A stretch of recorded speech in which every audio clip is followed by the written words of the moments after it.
KTBB Friday Morning News Time 7:50. As we do this time every Friday, we check in with KTBB owner, general manager Paul Gleiser and You Tell Me. And here today to dispel rumors that Bill Coates and I are being outsourced to India. No, you guys are going to stay right here. But one of you is going to wind up in our Mineola Bureau soon. Good. We're sponsored by K.E. Cellars, Tyler's Old World Style Boutique Winery in the French Quarter on South Broadway across from the mall.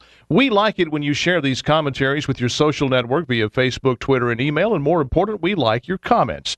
To join the conversation, just go to ktbb.com/youtellme. And you'll find all the tools for commenting and sharing the entire conversation with your friends. I say what's on my mind. You say what's on yours. That's why we call it You Tell Me.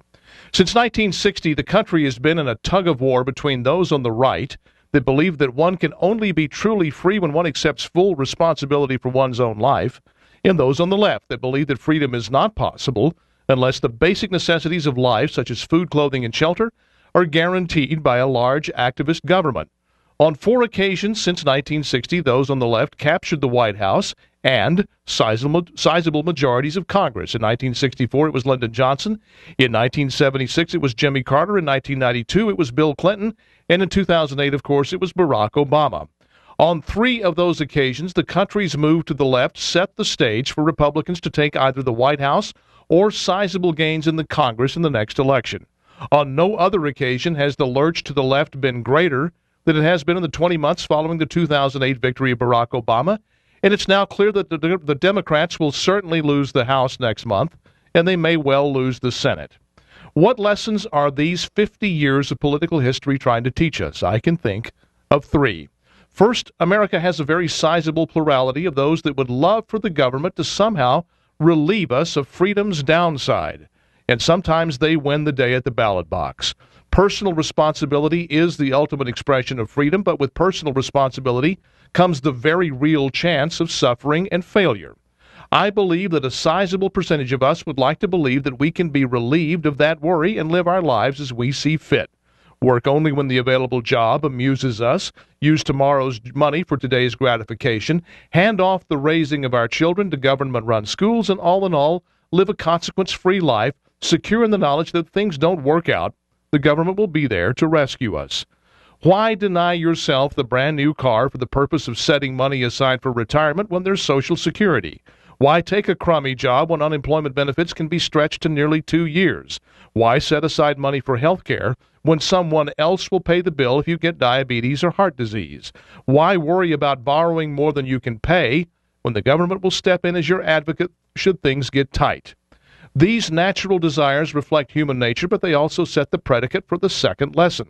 When we get a national government that overly caters to our desire to be taken care of, we get economic and social chaos, and we then recoil in horror. Thus, the Republican victories that followed in 1968, 1980, 1994, 2000, and almost certainly in 2010. Only Bill Clinton's move to the center following the 1994 Republican midterm victory kept him from being a one-term Democrat, like Johnson and Carter. Pardon me. But the third lesson is by far the hardest. Despite repeated bad experiences with big government liberalism, we keep going back for more. The desire to be taken care of overwhelms the experiences of disasters like those of the Johnson and Carter years, and the rejection of Hillary care in 1993. We then enthusiastically vote in an Obama, only to repudiate that vote at the next opportunity. Thus, the tug-of-war continues. But this election may be different. Our parents and grandparents were pretty self-sufficient as a result of their experiences in the Great Depression. Big government, as we now know it, only exploded as we comfortable baby boomers began to come of age and vote.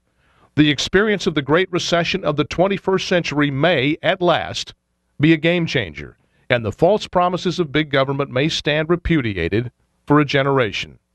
We should all hope so, anyway. That's my word. What's yours? Go to ktbb.com/youtellme, and you tell me. I, for one, could not be happier that the fall is finally here. It was a particularly brutal summer, and I'm glad it's over.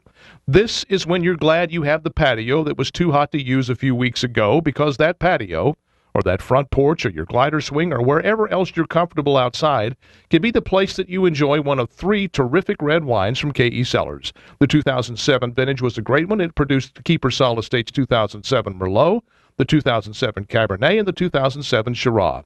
All are lovely reds, and I know because I have all three on hand at home. Here's what you should do.